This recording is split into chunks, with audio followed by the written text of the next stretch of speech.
ఇక ప్రస్తుతానికైతే తిరుమల తిరుపతి దేవస్థానం ఒక శుభవార్త చెప్పిందయ్యా. మహిళల కోసానికని చెప్పి ఫ్రీ బస్సును అమల్లోకి తీసుకురాబోతున్నదట. దగ్గర దగ్గర ప్రస్తుతం 150 బస్సులను పెడతాం, ముందు ముందు ఇంకా పెంచుతామని అంటున్నారు. మరి మహిళల కోసానికని చెప్పి తిరుమల తిరుపతి దేవస్థానం ఇచ్చిన గంత బంపర్ ఆఫర్ ఏందో వార్త పురాగా తీసుకొచ్చిన కదా, చూద్దాం పాండ్రి.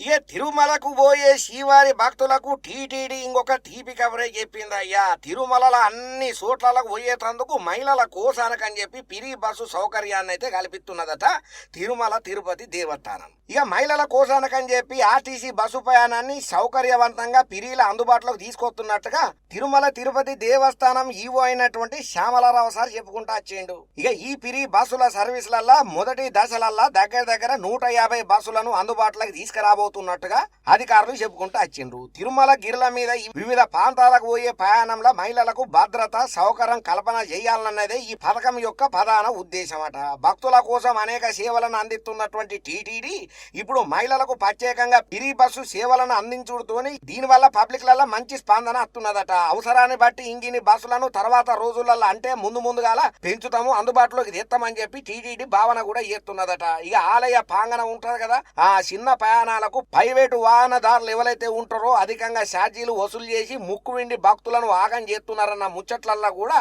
ఈవో శ్యామలారావు సార్ గట్టిగానే గరానికి వచ్చిండు. ఇక ఇట్లా ముక్కు విండి భక్తుల దగ్గర అధిక ఛార్జీలను వసూలు చేసేటోళ్ళ మీద కఠిన చర్యలు తీసుకుంటామని కూడా చెప్పుకుంటూ వచ్చిండు. ఇక ప్రస్తుతం తిరుపతి ఇంక అట్లనే తిరుమల మధ్య ఏపీఎస్ఆర్టీసీ బస్సులు నడుస్తున్నాయి. ఇక వీటికి సంబంధించిన సేవలను కూడా సెంట్రల్ బస్ స్టేషన్ వరకే పరిమితం చేసిండ్రట. ఇక కొత్త ప్రణాళిక ప్రకారము ఈ సేవలను తిరుమల అంతటా కూడా మెయిన్ చోట్లు ఏమైతుంటాయో వాటన్నిటికంతా విస్తరింపు చేస్తారట. ఇక ఏదేమైనా తిరుమలకు వచ్చే భక్తుల కోసానికని చెప్పి ఎటువంటి తక్లీఫ్లు కావద్దని చెప్పి ఆర్టీసీ అధికారులు పిరీల భక్తులకు సేవలను అందియడానికి అంగీకారం చెప్పిండ్రయ్యా తిరుమల తిరుపతి దేవస్థానం పెద్దలు.